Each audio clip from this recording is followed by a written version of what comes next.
next section in the book is all about poetry. Now, poetry is a divisive subject. There are people that hate it, there are people that love it, and there are people that really hate it. And I fall into that category because I really don't like poetry. I think most people these days don't. That's because poetry's changed. Poetry's changed a great deal since the original Heady days, where it was treated with respect. Great stories are the encapsulation of an idea, something intellectual, turned into metaphors and symbolism and transferred from one mind to another through the medium of a story. That's what it is. A story takes ideas, intellectual properties, and condenses them down into sound bites that are easy to transfer. It takes it from one person to another and inspires thought. Poetry does the same thing but with emotions. It should use language to encapsulate a feeling and transmit that feeling from one person to another.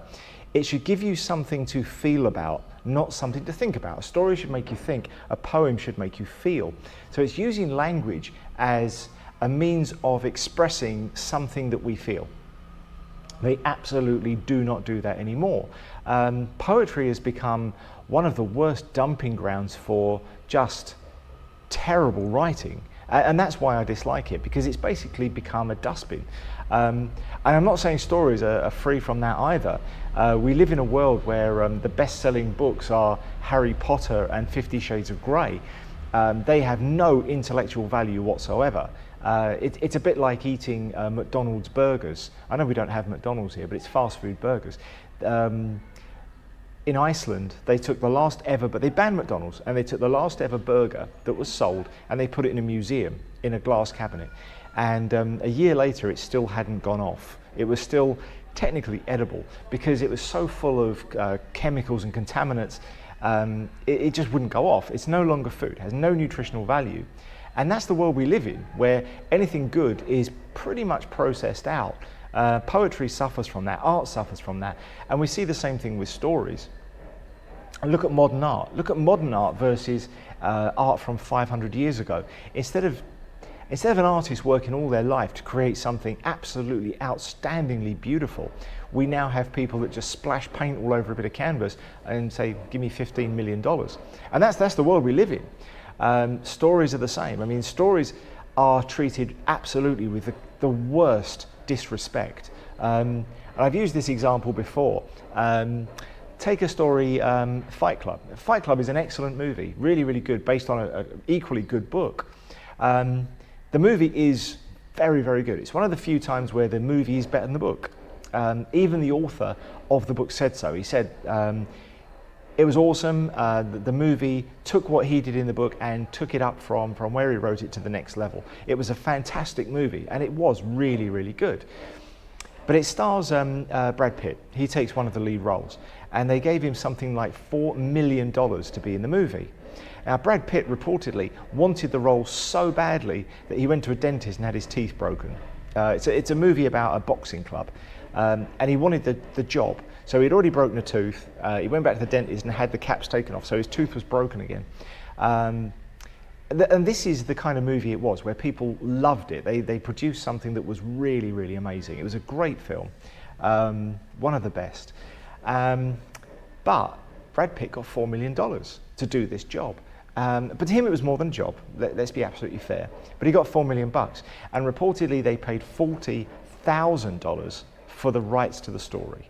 Now, the author of the book created this world, developed it, all these ideas became a novel, and he put life and soul into this story, and that was only worth $40,000.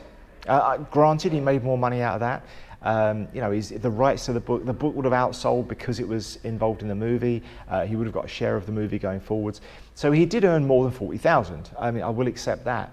But he didn't get a $4 million paycheck, which is exactly what Brad Pitt got.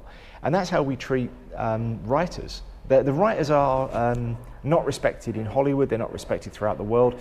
The stories themselves now are secondary to the value of the product.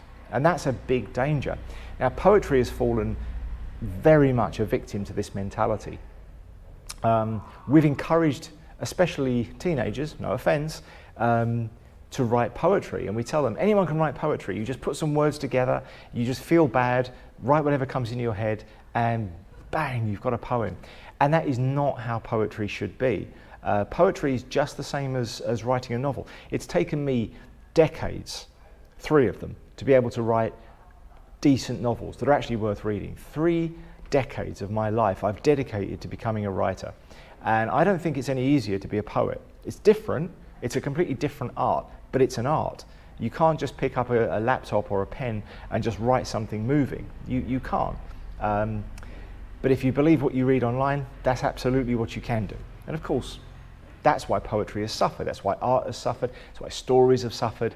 We're taking away the ability to express ourselves. And you see this all over the internet. People can no longer write coherent sentences. You go on a chat group and people just can't read and write properly. We see this everywhere.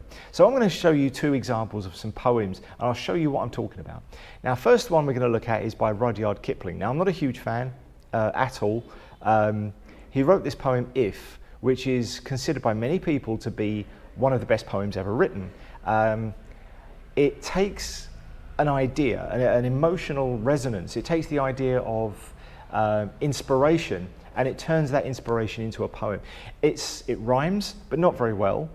It's not the best written poem at all, but it does take that idea and it brings it to life in the mind of the audience. So I'm going to read that to you now. Then we're going to go looking for some terrible poetry, and you'll be able to see the difference.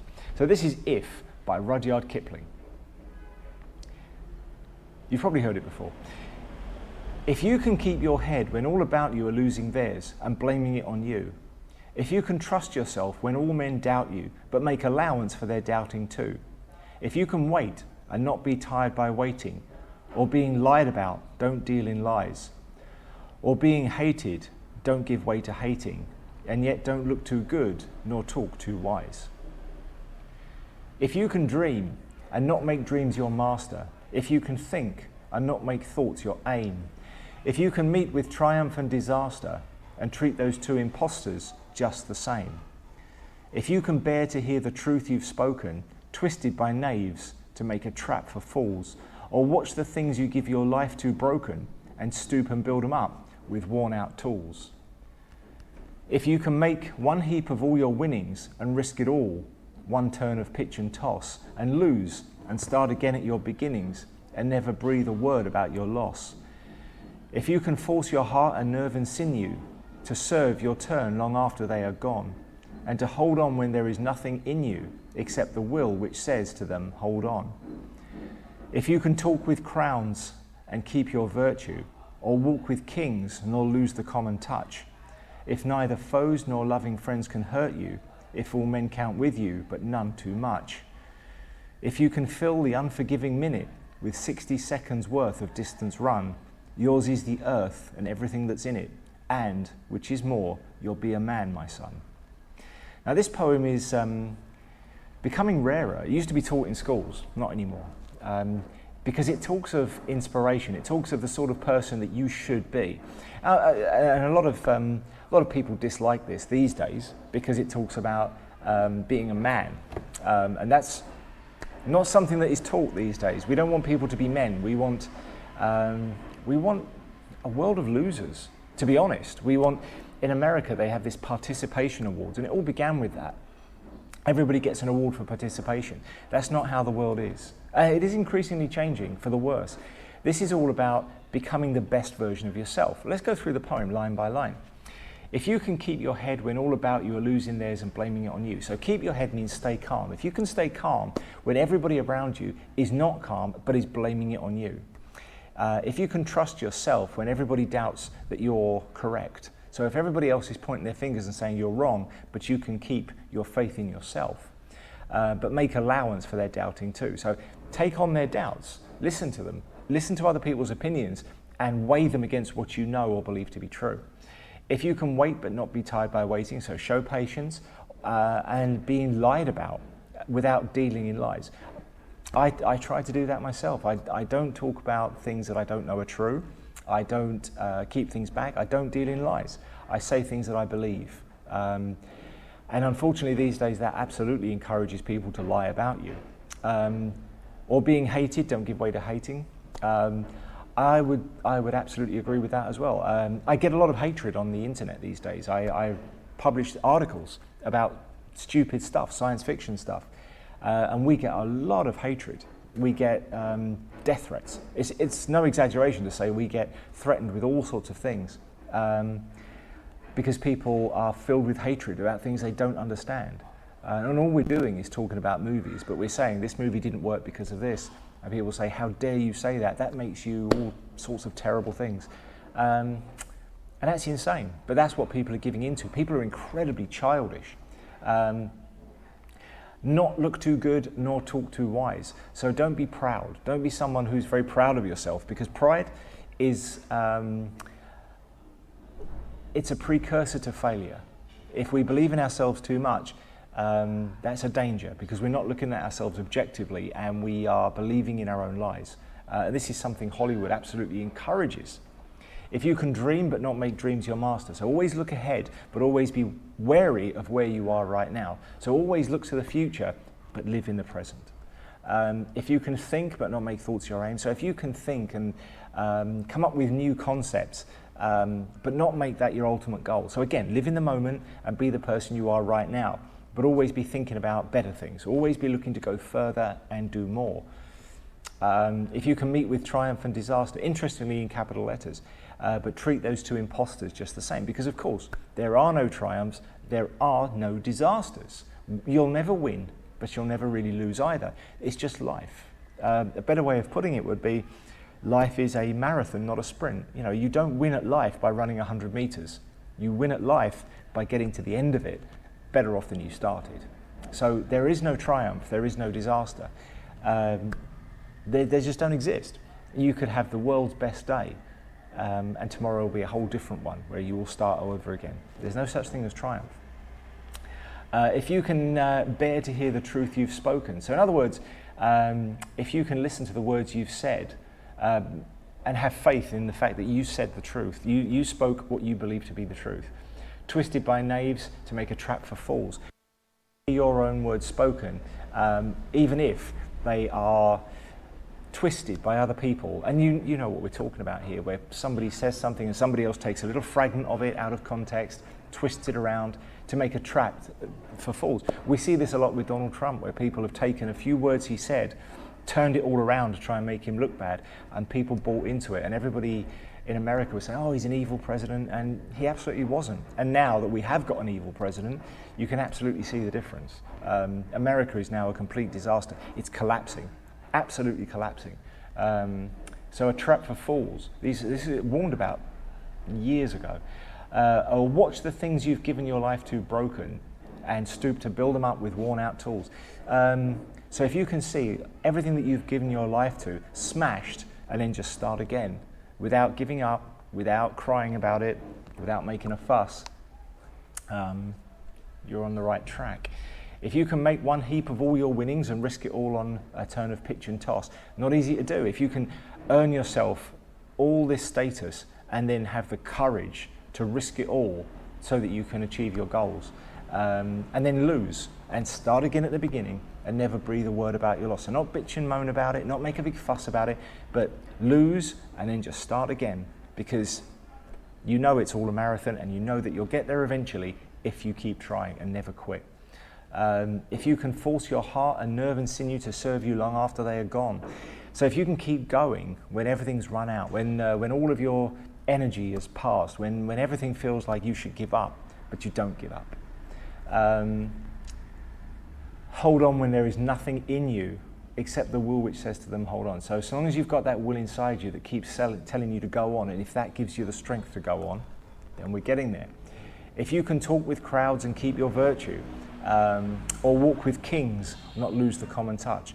So if you can talk with ordinary people but keep yourself true to yourself, and walk with kings, walk with people with more power or wealth than you, but not forget who you really are, where you really come from. If neither foes nor loving friends can hurt you, people can't hurt you. We only hurt ourselves, and that's a fact of life. Love is actually you never really love somebody. I'm sure a lot of you have been in love, and you think that you had these feelings for another person, but you didn't really. When you get right down to it and analyze it, love is actually you love the way that other person makes you feel about yourself. And that's a fact of life. And when we recognize that, these people have an influence on us, but only the influence we allow them to have. So if neither foes nor loving friends can hurt you, if we allow these people into our emotional self, but don't allow them the power over us to hurt us. If all men count with you, but none too much. So in other words, if all men are considered valuable to you, but you don't put them on a pedestal so that they become your heroes or inspiration, because inspiration is a mistake. These people will let you down. So avoid that as well. If you can fill the unforgiving minute with 60 seconds worth of distance run, that's a great line. If you can fill the unforgiving minute, so take a whole minute and fill it with 60 seconds of work. So in other words, don't waste your time playing games or watching TV. Time is too short. If you can fill every minute with 60 seconds of something valuable, yours is the earth and everything that's in it, and what is more, you'll be a man, my son. Maybe that line has aged poorly. I don't believe it has, but you will be a man and not a child. If you turn this round and said the opposite, you're describing a child. We're describing here an adult. We're describing somebody who no man, no woman, nothing has any control over. We're talking about a free individual. And that's the sort of person we should all aspire to being. And that's what this poem's about. It's about saying these are the ideals of who you should be. This is who you could be if you follow the right path. If you believe in yourself and you teach yourself to be the very best version of who you could be, this is the sort of person you could turn out to be. A person of control, a person who's a little bit special. Now let's look at some poetry from today. Poetry in groups. Now we're going randomly through Facebook. I haven't looked this up. I've deliberately not looked this up. We're going to find some poetry.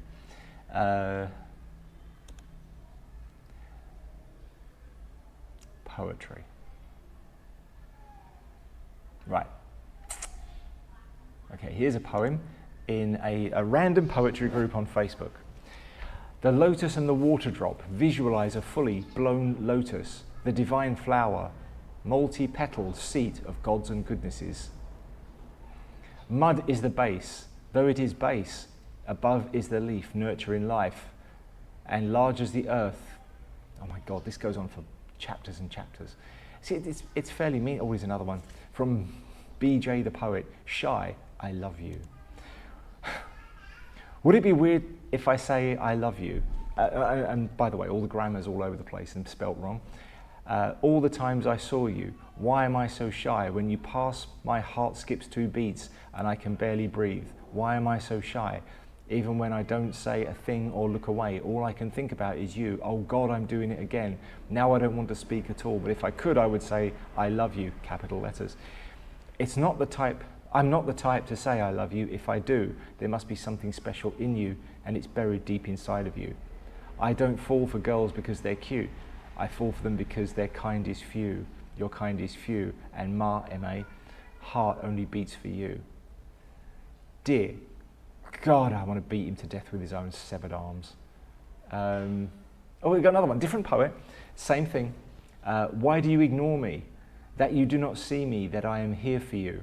That the days and nights are no longer the same since I met you. That you don't see me. I know that I'm invisible to you. That I'm not what you are looking for. But let me tell you that you are what I've always looked for. And with my subconscious always imagines. You are the wind that brings the rain. You are a million things to me. Great. To be fair, these aren't that terrible. These aren't that awful. I thought we were going to find something worse than this. Here's another one. This looks awful. Once bitten, twice shy. Once bitten, twice shy. For prevention, always try. If you don't care, don't cry. Future will quickly dry. You will become like fish fry. Anticipation is a great thing. Good quality needed to be a king. Better future if it can quickly bring. Before danger, alarm it always ring. You know which song to sing. This is someone that's got a rhyming dictionary and has simply just written something out. That's pretty awful. That's awful. Now, I'm not saying that these people are actually, oh, this one is. I'm not saying that these people are poets. I'm not saying we should mock them. Maybe these are young kids who are just trying their luck, learning their things. This one's by all I can describe her as is an extremely overweight young lady who's put her face as a picture with the word perfect written over it, and it's pretty small, and because it's over the top of her picture, I can't really read it all. Perfect, it's called. Perfect by a very overweight young lady. I don't want to be perfect. I'd rather try and fail than succeed at everything and never appreciate it. That's a diary entry. That's not a poem. And this is where we're going wrong. These people don't understand that you've got to take something of value and encapsulate it in the beautiful language of English. You just take these words and use these words to communicate an emotion. That's what we're trying to do here. All right, I don't want to be perfect. Great. Why not? Because in the poem If, we're talking about how to achieve perfection, that we know we'll never make it. We all know that none of us are ever going to be that great, but that's not the point. That's not the point.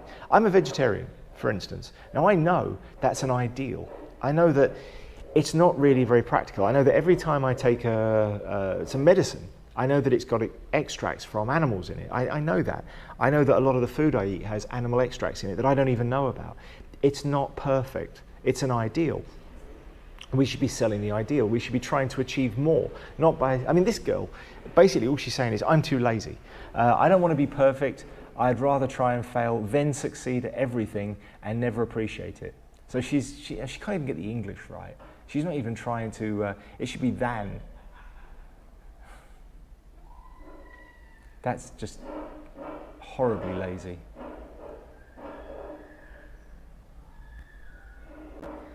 Okay. So this is why I hate poetry. I hate poetry because it's lost its way. Maybe you hate short stories for the same reason, because the writers have lost their way. I'm beginning to hate movies because the writing has lost its way. The movies have lost their way. They've become left-wing propaganda. And to put that in perspective, when I left England, I consider myself a liberal. I was always quite liberal. I always believed that everybody was equal, everybody should have a free chance to express themselves, everybody had equal opportunity to succeed rather than equal outcome. And we've switched that round. Now it's all about equality of outcome rather than equality of opportunity. Now, I believe everybody should have the same opportunity to do whatever they want to do. Now they're teaching in schools, especially America, that everybody deserves to end up the same way. Well, that's stupid, because it means that, take this class, if everybody got together and I said to you, none of you need to try because every one of you is going to get the same grade, what would you do? And most of you, you're smiling to yourself. You know that no one would bother. There was once a teacher who, sorry, someone's doing some work outside. There was once a teacher that said he's never failed a student before, but once he failed a whole class. And what he did is they were arguing for left-wing socialism. And he said, you know what, I'm going to give it to you. He said, what we'll do is, instead of giving you individual marks, I'll mark everybody's work as normal, and then we'll add up the scores, and we'll divide by the number of people in the class. So all of you will get the average score. And everyone went, oh, that's fantastic. So all the dumb, lazy kids who couldn't be bothered, they stopped trying at all. They didn't even return the homework, because they knew the smart kids would carry them. And then the smart kids, within a few weeks, realized this was pointless. They weren't getting the scores anymore, so there was no reason to try. So they gave up trying. So their scores started to come down too. The kids in the middle thought, well, I'm not carrying this place. So they gave up. And eventually, they all went from B average to U's, ungraded. So the entire class failed the year. And that's what happens in every socialist society. And that's what we're seeing with these poems. We're teaching people that there's no point. There's no point. It's okay to just not try. And we see that. Whereas poets used to be somebody who had a job, they were expressing emotions. Now all they're doing is trying to be a success without the effort of trying. And that's very dangerous and it's very weak. And that's why I hate poetry.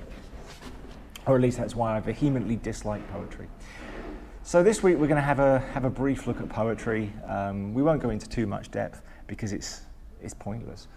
There's not much to it. We'll have a look at some good quality poems, we'll do some analysis, and we'll see what you think.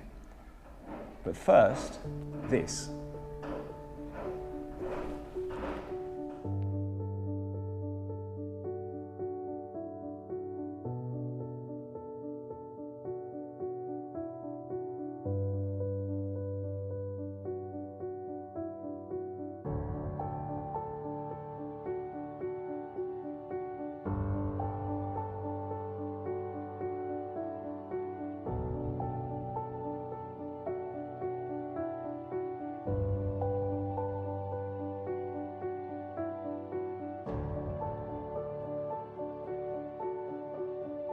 It is our privilege to post this work. This is one of the most important pieces of collected poetry of the generation. Al Warcock is like a wizard of words. I'm telling you, there's magic on those pages. Daddy, I need more.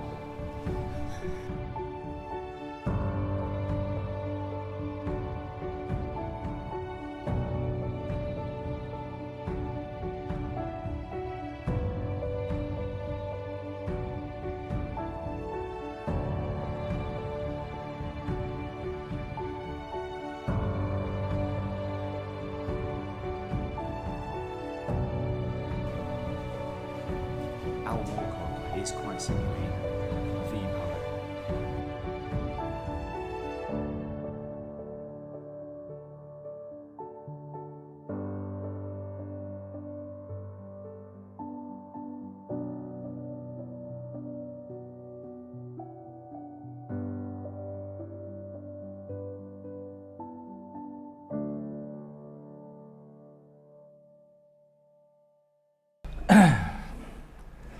I'm going to take one of this gentleman's poems. I'm going to take one of Al Warcock's poems and I'm going to read it to you. Now this is, he's one of the poets that writes on my website, Al Warcock, and he writes, we consider him the poet of his generation. He is the greatest poet to come out of his generation. I don't think that's overstating this too much. So I'm going to read you one of his poems from his collected work, The World About Turns. So let's have a look. The Dilemma. Yeah, we're going to read The Dilemma. I think this is his finest work.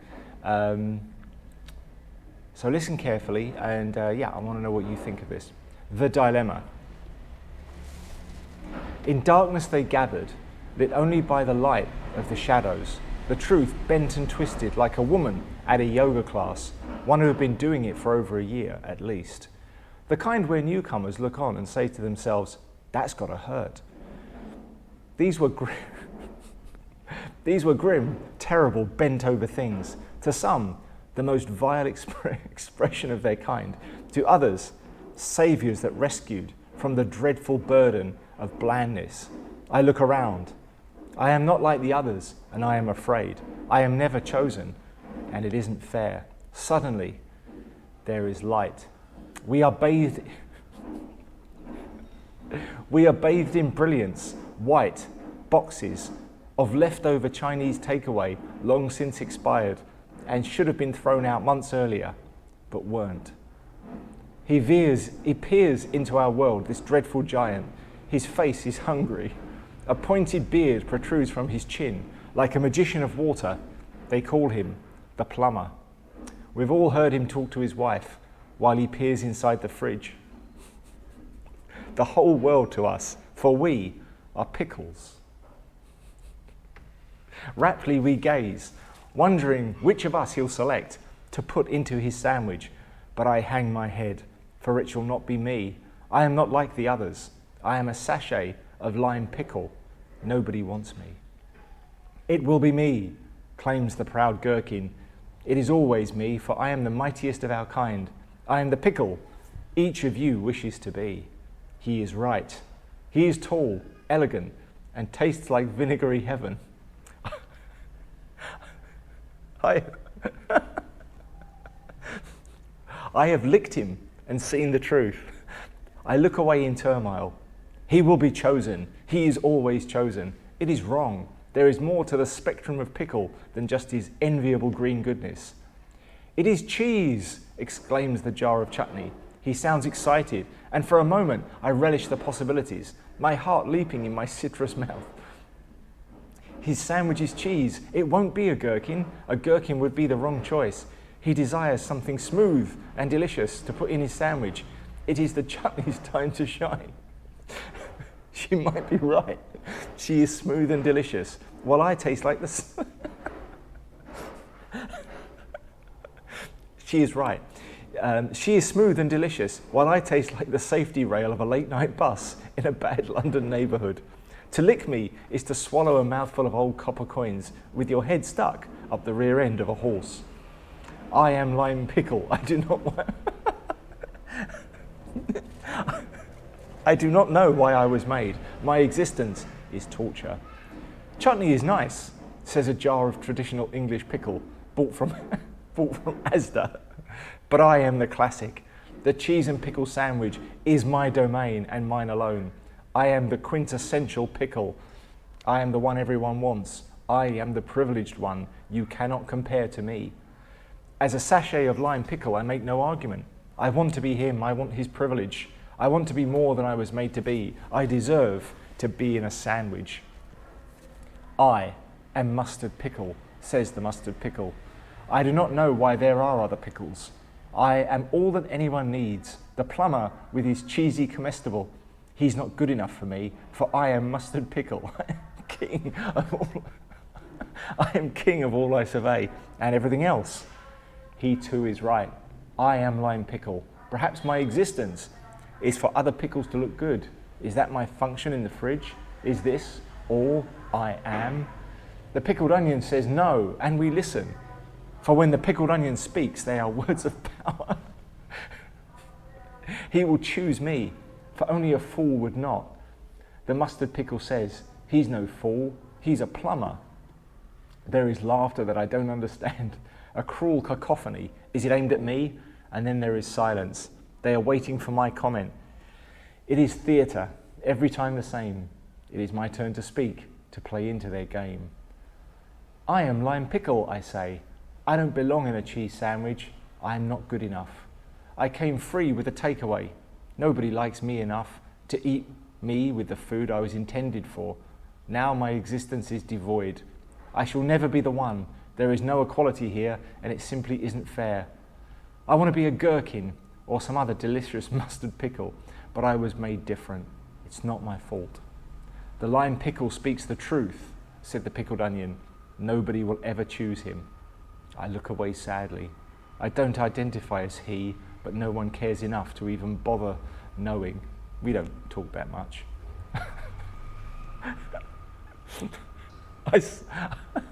We don't talk much. I sigh to myself. Oh my God, this is terrible. The plumber, oh God, rubs his chin. He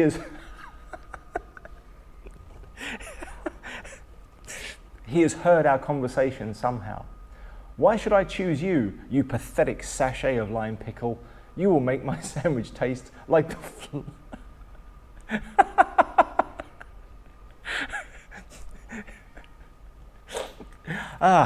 you will make my sandwich taste like the floor of a public toilet. This is my chance. I take it with both hands. Metaphoric hands, for I am a lime pickle. You should choose me, for I am different. I know... Excuse me. I know I will make your sandwich taste like it expired in the 70s, but I deserve a chance. Shouldn't everyone have their day to shine? Your philosopher's words have touched me, says God, rubbing his hairy chin with his dirty plumber's fingers. Perhaps you are the most meagre of pickles. Perhaps you belong in no cheese sandwich ever made. but for the sake of diversity, I will choose you. It's only fair after all. My heart sings with joy. I have been chosen. I will be eaten. It is my chance to shine.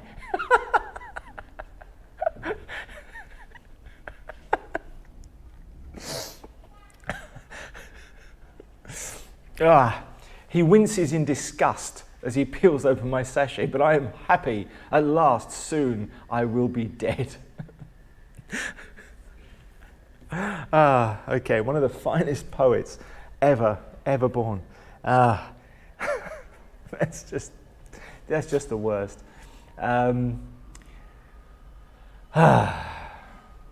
Warcock, everybody. Now, Al Warcock was an experiment. It started out as a joke. We went to a website, This Person Does Not Exist, and it generates from photographs. It makes a fake face, but looks photorealistic. So we made up this character, Al Warcock, and we posted him into poetry forums, just as a joke. We just put him into poetry forums. We just wrote this kind of crap, and we posted to see what poets would say. And they all came back saying, "Oh, so good, so good." And it just got out of hand. And we ended up writing a whole book of poetry and putting it on our website. And even one of the other writers that writes on our website said to me, "Al Warcock, is that real?" No, it's not real. It's a really bad joke about how bad poetry's gotten. We in the description we say he's the greatest poet of his generation, and that's a joke about just how bad poetry has gotten. The book is called The World About Turns, which spells out The World About Turns, TWAT, and we're literally poking a finger at these idiots and saying, please don't write this kind of rubbish. And in every people are they're loving it. Poets like this stuff, and this is what's wrong with them. They just don't know.